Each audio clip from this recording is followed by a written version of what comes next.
আসসালামু আলাইকুম বন্ধুরা, সবাই কেমন আছেন? আমি আপনাদের সামনে দু একটা কথা তুলে ধরতে চাই। সেটা হলো, মালয়েশিয়াতে অনেকদিন ধরে কোনো নতুন করে ভিসা কার্যক্রম কিন্তু চালু করে নাই। আর একটা বিষয় হলো, কিছুদিন আগে মালয়েশিয়াতে কিন্তু খুব বেশি ধরপাকড় চলছে।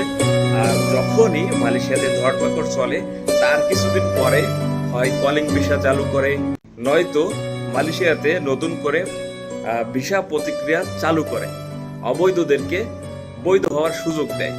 তো দুইটা অপশনের মধ্যে যদি মালয়েশিয়া সরকার এমন কোনো কাজ করে, সেটা হলো কলিং ভিসা চালু করে, তাহলে আপনারা যারা দেশে আছেন তাদের উদ্দেশ্য করে আমার একটা মেসেজ।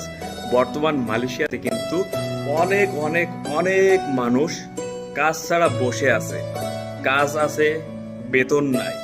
অনেক মানুষ আছে। আমি আমার একটা ভিডিওতে মাত্র 2-3 জন লোক লাগবে।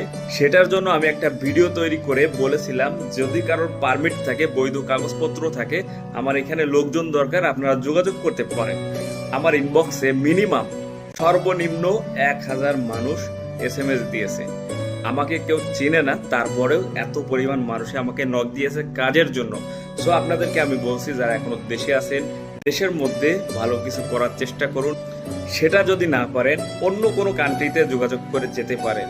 যদি আপনাদের আত্মীয় স্বজন বন্ধু বান্ধব থাকে, সেটা আপনারা দেখে সব কিছু বিবেচনা করে তারপরে আপনারা যাবেন। আর মালয়েশিয়াতে আসার আগে আপনারা অন্তত 10 বার চিন্তা করবেন। আপনাদের এখানে যারা আছে তাদের সাথে ভালো করে কথাবার্তা বলে তারপরে আপনারা পা বাড়াবেন। ধন্যবাদ সবাইকে।